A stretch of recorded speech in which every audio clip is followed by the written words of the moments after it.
Oh and my we can God, talk get the about hell out of here. We can dude. talk about Rodgers. Get the hell out of here. Okay, what is the need to bring up the Yankees?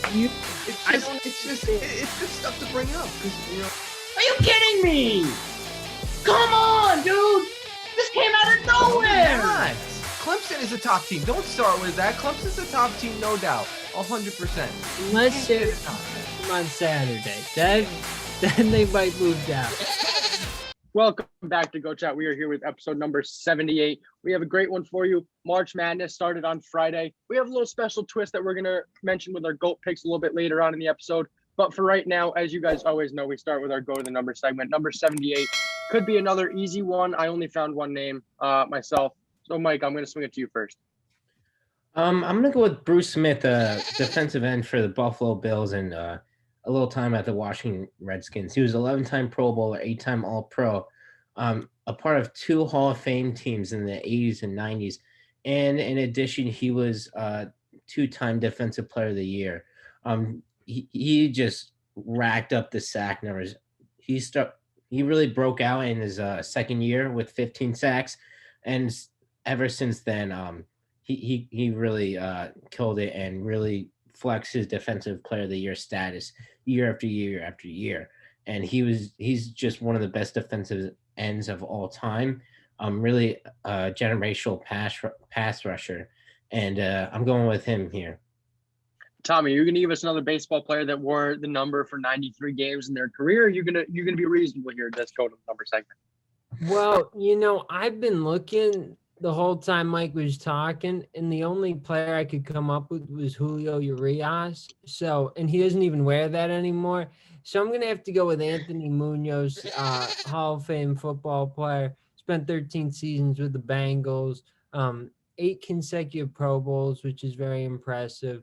And at the end of his 14-year career, he was named a Hall of Famer. So got to go with him today. But get ready. I have a baseball player for next week, so don't worry. 79. Matt, give us your pick. I'm gonna have to agree with Tommy and Anthony Munoz. I honestly think he's probably the best offensive tackle that we've seen in the NFL. 11 Pro Bowls, 9 All Pros, 1991 Walter Payton Man of the Year, Hall of Fame, all 1980s team. He was a dominant force on the Bengals offensive line, and he's widely considered as the best offensive lineman to ever play in the NFL. So it's got to be him.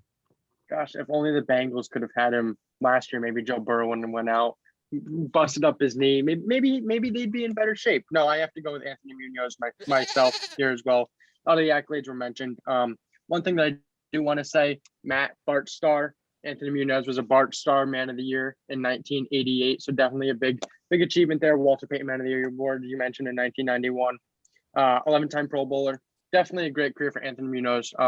Force on that Bengals offensive line. 79. Tommy, who are you going with 79? No. I can't give it away. Yeah, but he's a current baseball player. Current? Yeah. Oh, man. All right. Well, I guess that's reason for you to have to tune in to Go Chat again next week so you can hear Tommy's Go to the Number 79. Anyway, we have a great episode planned for you guys. Stick around. We'll be right back. Welcome back to Go Chat. We are finally in March. March is probably the 3rd best month in my opinion because of March Madness. The madness has started. We saw Ohio State lose to Oral Roberts yesterday, or actually 2 days ago, technically.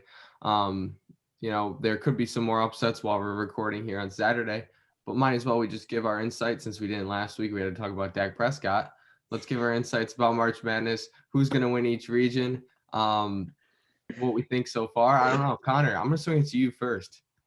The 16 games that were played yesterday, a lot of them were hotly contested. I mean, obviously we saw Illinois beat Drexel pretty handily, and then Baylor beat Hartford pretty handily. But a lot of the games, they were highly contested. I mean, that Oral Roberts Ohio State game, Ohio State was behind most of that game, and then they were the ones that were able to tie it to go into overtime. And then their best player in Washington opened 3 with 4 seconds left to tie the game, the end of overtime. A lot of brackets busted right there. No, I really believe that a lot of the games have been highly contested. It's been a good start to the tournament. I'm excited to watch some more basketball throughout the rest of the tournament and the rest of the weekend. But no, it's been a great start to March Madness. And you know what? In general, it's just great to have it back after not having a tournament last year. To be able to see what's going on and the festivities around the tournament in Indianapolis is it's just good to see. Who do you got in your Final Four if it hasn't been busted already? So my Final Four has not been busted. So my Final Four, I do have 3 number ones. I have Baylor, Gonzaga, and Michigan. Coming out of the Midwest region, I have the 4 seed in Oklahoma State. I think Oklahoma State's a very good team, and I think Cade Cunningham can control this side of the bracket. And I have them beating Illinois in the Sweet 16, and then eventually beating Houston in the Elite 8 to control that Midwest region. Tommy, what about you? See, this is tough. I made 21 brackets. None of them perfect anymore. I mean, nobody has perfect brackets anymore, right? But actually, there's 184 perfect brackets left after day 1. 184. That's wild. How many were made? Like 14 point something million. Tommy, it's like a point 0.07. Well, I know it's never happened, Matt, but hey, I'm still hopeful. I was hoping for that $1 billion from Warren Buffett or whoever it is. But okay. So I think Illinois is going to make it personally. I think Baylor's going to be there too. And then I got Florida State and Iowa. That's my Final Four at the moment. I don't know what regions those are, but no, yesterday was great. Good to see Syracuse get a win. I know Matt Cain was happy about that. Yeah, the Ohio State one, that was terrible, but it was a great game though. Colgate played really well too, which was nice to see. And but Arkansas is the better team there. But yeah, great first day. It wasn't nice. Tommy, they almost gave me a heart attack because I had Arkansas winning in like all of my brackets. Oh no. Well, I mean, Colgate's like 20 minutes from my house, so I thought it was great. But yeah, always got to see those hometown teams. Mike, what about you? Gosh, I mean, my bracket really got busted, at least in the South region yesterday. I think I got like 3 games right there. I had Purdue making the Final Four from that region, and I had Ohio State making the Elite 8. So that region is really busted there. If I had to pick a team to come out of there now, I just think Baylor's path to a Final Four spot is just so much easier with both Purdue and Ohio State out now. Really, their only competition is Texas Tech and Arkansas, and I really don't believe in either of them. I think maybe Texas Tech can, but Baylor is like almost a lock for the Final Four now. And then the West region, I obviously have Gonzaga coming out of there. They're just the best team in the country. I think that they're going to finish the season undefeated. And then in the East region, call me biased, call me whatever you want. I honestly think that UConn is coming out of this region and making it to the Final Four. They are a completely different team when Book Knight is in the lineup and they are healthy. UConn always performs whenever they're in the tournament. It's definitely a reach. I'll give you that. I think their toughest games are going to come against Texas, and I think they'll play Florida State in the Elite 8. But I honestly think that they have a real chance of coming out of that region. I think that they have the best chance of coming out of that region. I don't believe in Michigan after Livers got injured. And then in the Midwest region, I have Illinois coming out of there. I mean, I like Oklahoma State, but I kind of think that they're more of a one-man show with Cade Cunningham.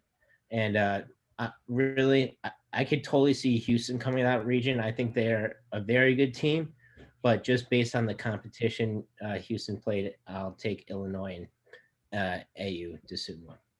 So Mike, after hearing all your analysis, it makes sense why you were 0-8 these past 2 weeks. And I have the glasses on now so I could see things more clearly. Okay, I had to switch something up because the last 2 rounds of Go Picks have not gone well for me. I'm lucky that you guys also went 0-4 last week, and I'm still 2 up. But I gotta pay a little more attention to this. Don't worry. Also, I got it. The rest of my bracket is gonna be perfect. No worries. Just to clarify, if UConn does beat Maryland today, they play Alabama next, not Texas. Yeah, no, I'm just saying like moving forward in the Sweet 16. So let me get. You think UConn has the best chance out of every team in that region? I mean, not necessarily the best chance, but I thought that's what you just said, though. No, he did say that. I just said that, right? If I had to pick a team in the best chance, I would say Texas. I would say Texas, right? But I'm picking UConn. You know, they're my favorite team. I honestly think that they do have a really nice shot at making it out of the region. Their defense is really good, and they're led by Book Knight, who is one of the best players in the country. And I just have a feeling that they're going to heat it up for March Madness in good old-fashioned UConn style. Okay, well, so if you guys don't know me, I make way too many brackets for me to pay attention. I make 35 this year, capped out on 35. That's usually around where I go, you know, because ESPN gives you 25. But anyway, so I got a ton of brackets I can talk about. But for my main bracket, what I was thinking is I got the Zags easily, Jalen Suggs, Corey Kipser, Drew Timme. They're fantastic. I got the Zags winning it all anyway. I got them coming out of that region. I don't think any team could really beat them. I think Kansas is going to defeat Iowa in the Elite Eight. And I think Kansas is going to end up losing to Gonzaga. Going down to Mike's favorite region with his precious UConn, I got Bama winning that region. I like how Nate Oates has coached that team. I got Michigan losing in the round of 32 to LSU. I'm putting all my chips in LSU. So if LSU has already lost, this is just if Alabama's even already lost, this is just a really bad look. But I think LSU. Don't doubt Rick Pitino. Don't doubt Rick Pitino and Iona. I think LSU is going to beat Michigan, end up losing to Florida State. Florida State's going to meet Alabama, and Alabama is going to make it to the Final Four. End up losing Gonzaga. Bottom left region. Don't remember what it's called. I think it's easily going to be Illinois. The problem with Oklahoma State and what we saw yesterday or 2 days ago when they were almost on upset alert against Liberty is that Cade Cunningham didn't play well. So if Cade Cunningham doesn't play well, it seems like they're just another ordinary team that doesn't deserve that number 4 seed. So I think it's way too much. Like Mike said, it's a one-man show there. So I think it's way too much to put them in the Final Four. I think Illinois is just one of the strongest teams in the tournament. With Ayo with Ayo and Cockburn at center.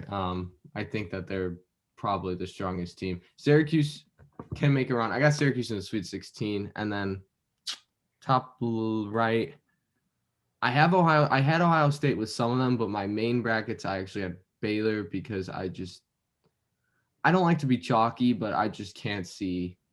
I think Arkansas can make a run for it, but I don't think they're going to be strong enough because Arkansas is a very offensive team, and I think when they play Baylor or another defensive team, they're just going to crack. Because we saw with Colgate, that game was just all offense. That's why Colgate's got a fantastic offense, probably one of the better offenses from one of those lower ranked seats. And it was all offense until Arkansas started putting a lot of pressure on them, and that's when they started to turn the ball over. So Baylor, Illinois, I got Illinois winning that, and then losing to Gonzaga. I can't see Michigan even winning. I think Michigan's gonna be upset quickly. Connor, I know you have them in your Final Four. You know, I have stuck with it, and you want to know something? In most of my brackets right now, Michigan's still cutting down the nets. I still believe Michigan can still win this championship. I just don't think so. I think Michigan is very inconsistent. They've been cracking ever since I said Michigan is going to make it to the Final Four, which was like 2 weeks ago. They've been losing. So I'm done with them. I dropped and that's fine because now you're saying they're losing the round of 32. So now all the luck is going to come back to them, and I'm going to be right. I mean, we'll have to see how they play.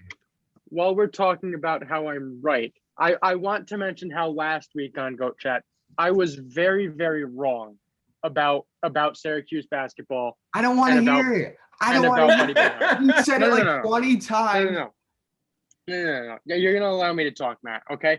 I sincerely apologize to you, Matt, and I apologize to Rejected. Syracuse basketball. They played an absolutely great game last night. Buddy Boeheim, absolutely on fire.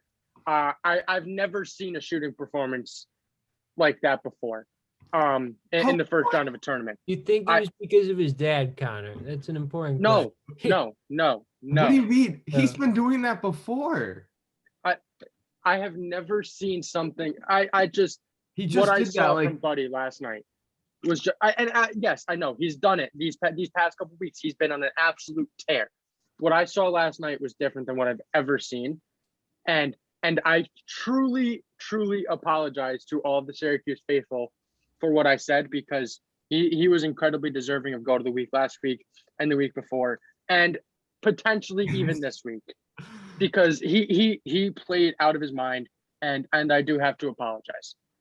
Mike and Tommy, do you think that this apology is good enough? No, it's invalid. I think it's valid. What do you mean? Why is it invalid? He stepped way too far over the line. I don't know where you're going with the best player on your favorite college basketball team. It's different if it's like some like bench scrub who like had like a bad foul in the last 5 seconds. But Buddy Boeheim literally carried the team through the ACC tournament, putting up really good fights against every team. And now he's doing the same thing in March Madness. So Connor, I mean, literally anyone else but Buddy, then your apology might have been valid.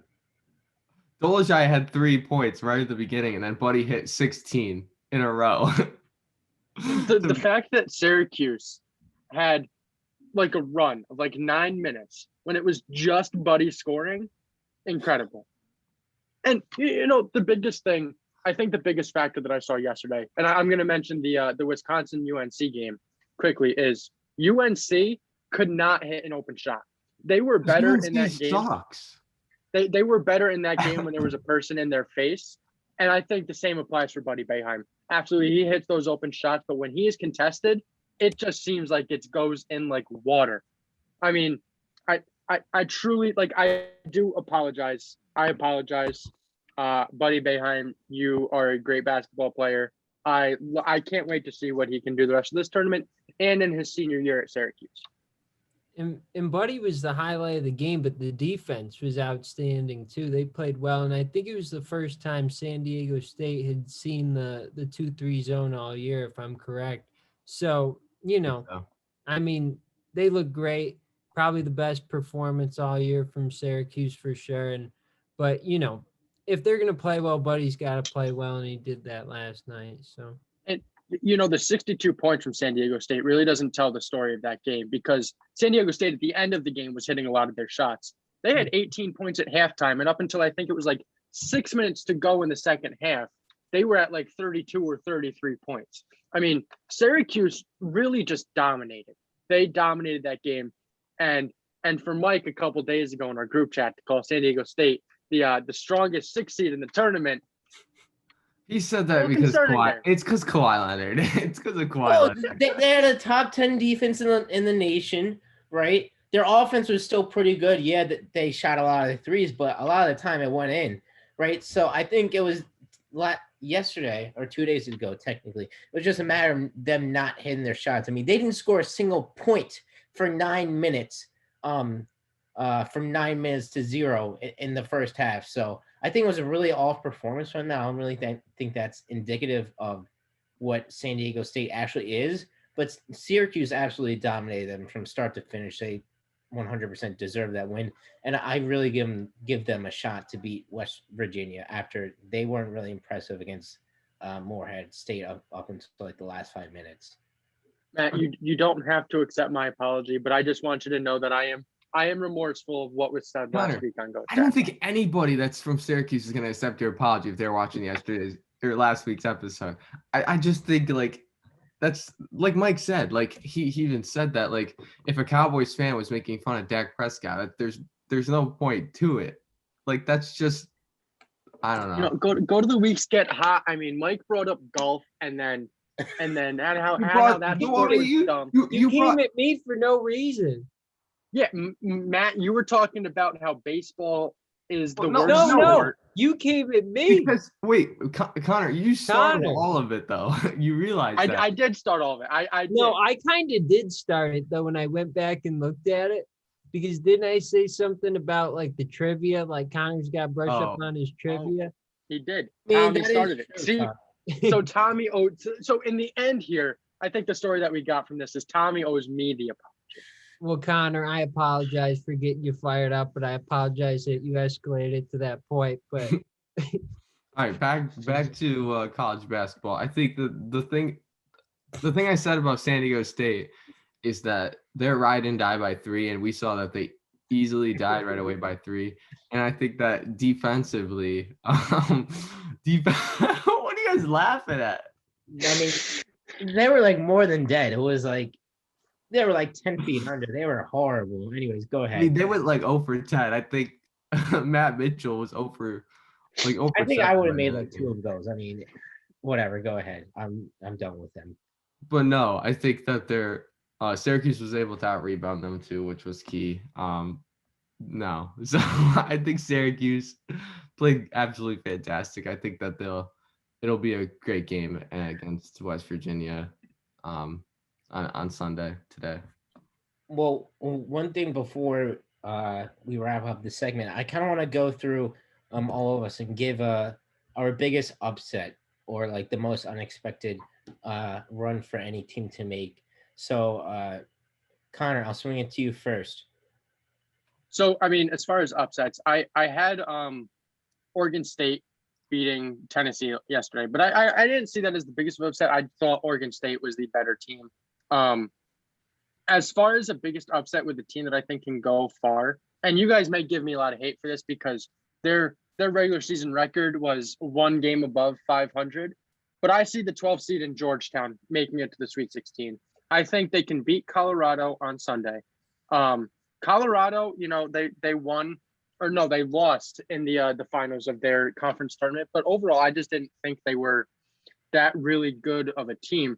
And then I also have them beating Florida State because the thing with Florida State is Florida State has length, but other than that, like I just don't see much else out of Florida State. So I think Georgetown can beat them as well. And then obviously eventually falling to the number 1 seed in Michigan. But I think Georgetown can be my biggest run from a 12 seed to the Sweet 16. Matt, what do you think?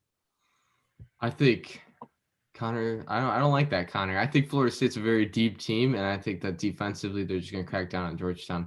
But anyway, I think an upset that I could see, really the only upset that I have going far is Syracuse in the Sweet 16 as the 11 seed. I had Winthrop against Villanova. That didn't work out. I hear people saying that UC Santa Barbara can make a run, or Ohio. I've seen a lot of hype over Ohio. I don't see Ohio. I think Santa Barbara might be able to with Creighton, but still, I think my biggest upset is going to be Syracuse in the final, or Syracuse in the Elite Sweet 16. Jeez, I went Final Four to the Elite Eight to Sweet 16. Sweet 16, beating West Virginia. Tommy, who do you have? I mean, for me, it's got to be Syracuse too. I think with Boeheim, they certainly, with Buddy and Jim, I think they both can get them pretty deep in the tournament. We've seen, what year was that, Matt? 2016, 2017, when they were a bubble team, made it to the Final Four. So, I certainly think that they can make a run. I don't know. I say Sweet 16 is probably as far as it would go, but you never know. So yeah, it's Syracuse for me. Well, for me personally, I also had Oregon State beating Tennessee yesterday and Winthrop beating Villanova, but obviously that didn't turn out too well. But in terms of upsets, I have Ohio making the Sweet 16. And the reason for that, I just think that Virginia and Creighton are really susceptible at this point in time. Creighton, horrible loss against Georgetown, and they really didn't look impressive in their Big East tournament. And then with Virginia, I just think Ohio has a really solid team overall. They're good at shooting the 3. They play good defense. And Virginia had been kind of wishy-washy. And in addition to that, Ohio were one of the first teams to get to the tournament and start practicing, while Virginia was one of the last, you could say practice, whatever. But I really think it makes a big deal when you only have a small amount of time to prepare for one of the biggest games of your life. And I also have LSU defeating Michigan in the second round and making the Sweet 16. So I think that's a pretty big upset, and 8 taking it down to 1. I know Matt agrees with me there. And Connor, I like the Georgetown pick. I was drinking the Kool-Aid with that pick a little bit, but I just think Colorado is just a really good team. Their free throw shooting is so good. They have really solid defense. And I think Georgetown can do it, but I'm not going to put my money in that pot. Yeah, I also think LSU can. I have LSU in the Elite Eight for a few brackets too. I think that they could beat Florida State. I just worry about LSU's defense, but I think that they can make it to the Elite Eight. Well, hey, I think that is a pretty good analysis here from the Go Chat boys on March Madness. Definitely keep following along. We have a special thing that we're going to talk about in our next segment for GOAT picks that involves March Madness and the tournament. We are all about March Madness here at Go Chat. Mike's a little nervous about it, lead slipping in GOAT picks. We'll talk to you about that right when we come back. Welcome back to Go Chat, and we are now here with our GOAT picks segment. And as I've mentioned and alluded to all episode, we have a special twist on our GOAT pick segment for the rest of the March Madness tournament. For every day there are games played in the March Madness tournament, we're throwing madness on our GOAT pick segment, and we're picking 4 games from that section of the bracket. We're down. We have 10 days, 11 days left in March, I think, before the end of the GOAT pick season. Mike, he's holding on to that slim lead, similar to season 2. Matt's on his tail. I'm not too far behind. This opens up the door for all these possibilities as we near the end of March and into the middle of the March Madness bracket. We have Mike's picks that are coming out. Mike is sweating. Look at him. I'm drenched, little dude. nervous. It's like I just got out of the pool, man. He's been 0-8 the last 2 weeks in college basketball picks. So have I. So, All right. Well, hey, we have great games for Sunday. They're second round games. We'll start it out here. I have number 6 Texas Tech versus number 3 Arkansas. Mike, I'm going to swing it to you. This is going to be a really good game. I'm going to take Texas Tech here. They're the more complete team. I think they have a better coach. I really believe in Mac McClung and that whole team. They won on a really nice scoring stretch when Mac McClung was on the bench yesterday against Utah State. So I got to roll with Texas Tech here. Matt, you said in our previous segment you have Arkansas going far. It's like split. I got like Arkansas, Texas Tech. It's 35 brackets, Connor. It's tough to keep track. But no, I'm gonna go with Arkansas. I think they really played well against Colgate towards the end of the. They blew them out. I got a haircut, so I had no idea. I wasn't watching, but they ended up like blowing them out. So I'm just gonna ride that hot hand. I think Musselman is a good coach. Not as good as Chris Beard, but still think he's a good coach. I'm going to go with Texas Tech. I think Texas Tech is a very good, complete team, and I think they'll be able to knock off the Razorbacks. Tommy? yeah, I'm going to have to go with Arkansas on this one. Like you said, Colgate played really well, but, Arkansas was ultimately able to get a pretty convincing win. So I think they're going to ride that into the next game. All right. We now have the number 11 seed Syracuse versus the number 3 seed West Virginia. Mike? This is a tough game. I'm going to be honest. This game is going to be very, very close. And I don't really know who to pick here. You got to pick someone. I'll go with Syracuse. I'm drinking the Buddy Boeheim Kool-Aid. I'm going with Syracuse. I guess Mike's playing defense now. I got to go with Syracuse. I am playing defense. I'm going to go West Virginia here. I think Syracuse had a really good first game against San Diego State. They were probably one of the weaker 6 seeds. If I had an opinion, I think West Virginia is a very good basketball team, and I think they'll be able to beat the Orange. Tommy? Yeah, I got to go with West Virginia. I'm not being a very loyal Syracuse fan here. I've been a Syracuse fan my whole life, probably not as loyal as Matt Cain, but not as loyal as Connor, I guess, either. Yeah, I don't know. I just think that West Virginia is better. I hate to do it, but I got to go with West Virginia. All right. We now have 8 seed versus 1 seed, Wisconsin versus Baylor. No, Wisconsin was the 9 seed, right? Wisconsin was the 9th seed, right? UNC was the 8th seed. Didn't play up to very good potential. UNC's not Wisconsin versus good. Why do Baylor. you guys think UNC is good? They were UNC is an hot okay team. They got Roy Mike. Williams over there. Roy Williams does everything. I actually saw a stat yesterday. Quick disclaimer: 26-0 in the first Yeah, I round know. of the March Madness. 26 A and little 1. blemish on his record there. Mike, Wisconsin or Baylor? I'm going with Baylor. Easy. Just as much as I think Wisconsin played the best game of the year yesterday, and I don't think that they'll be able to follow it up. Matt, you're wearing green. You going Baylor? Yeah, I think Wisconsin has the best chance to beat Baylor out of all the teams that made it.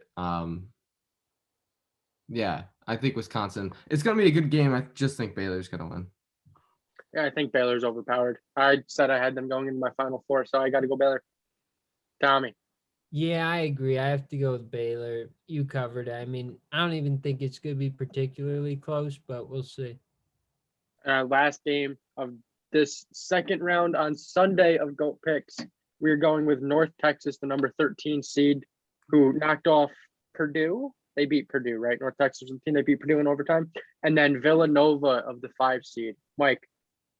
I honestly think that North Texas is going to put up a really good fight against Villanova. They played an amazing game against Purdue, but I just think that the experience and the coaching of Villanova is going to propel them to another Sweet 16 bid. Matt. See, I thought Winthrop was gonna win, so I had no idea this was gonna happen. I'm going to take Nova. I don't think I could put my chips in for North Texas. It could happen. Yeah, I'm going to take Villanova as well. Tommy, Tommy, finish us up here.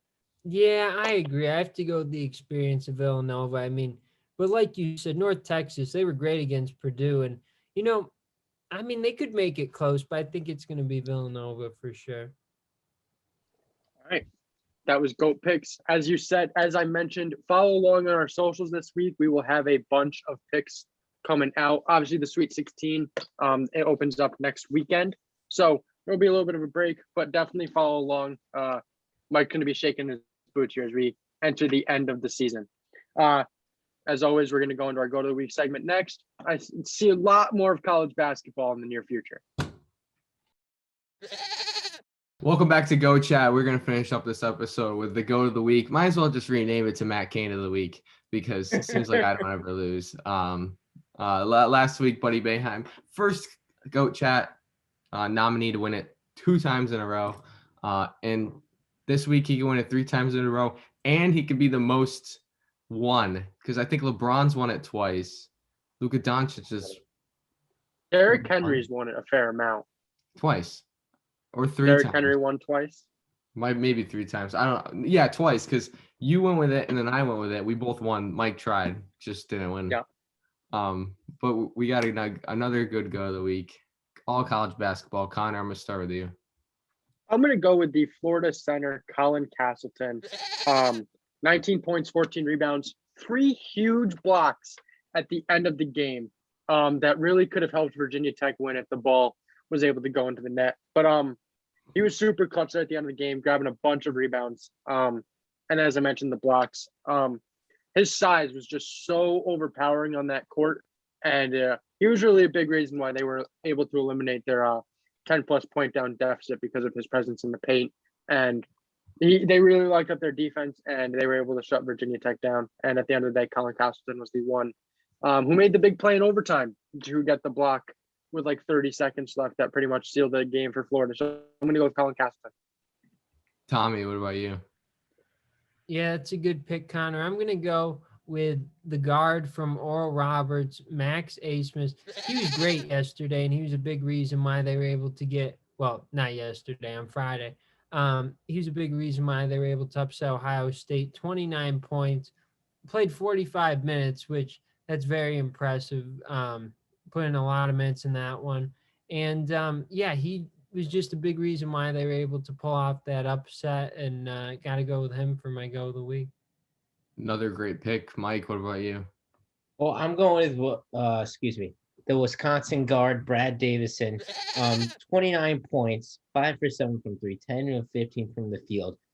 Played 37 minutes out of 40. he led Wisconsin to their best victory of the year, destroyed UNC by 23. It was just wire to wire domination of the Tar Heels and Roy Williams. Also, to add to that, he also had 6 rebounds. I mean, it was just so impressive to see.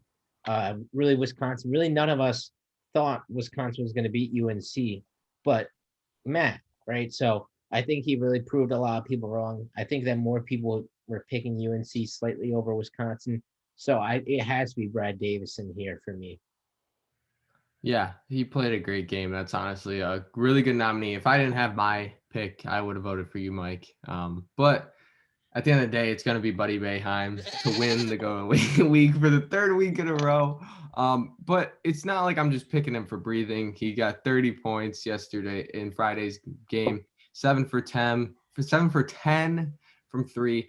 I mean, I don't know if everyone was watching it here, but it was like shot clock was going down. They just gave it to him. He'd chuck up a 3 and it'd just go in. He was looking like Steph Curry out there. He's better than Steph Curry, better than Damian Lillard, better than Kawhi Leonard, better than LeBron James, not better than Michael Jordan. You got to respect the GOAT there.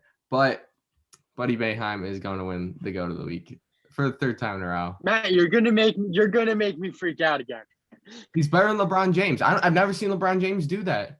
Has LeBron James ever dominated college basketball? He hasn't even scored a single point in college. Yeah. Connor. Are you kidding me? Come on, Connor. But no, I can't disrespect the GOAT in Michael Jordan though. So he's not going to touch Michael Jordan. Listen, if Michael Jordan was playing for UNC yesterday, I think we know what would have happened. Brad Davison would have showed up and clamped Michael Jordan up. No problem, no issue. He would have dropped 40. Forget 29. He would drop 40 on Michael Jordan's head. I don't know how that works. Hey, it's just the energy. You know, you see MJ. Right. You know what I mean? You Well, hey, said great episode of Go Chat here. Great episode of Go Chat episode 78. Is a huge breakdown of March Madness. As always, follow the socials, like on Instagram, subscribe on YouTube. I blanked out there for a second. And hey, you guys have a great week. Enjoy some great basketball. We'll be back again next week.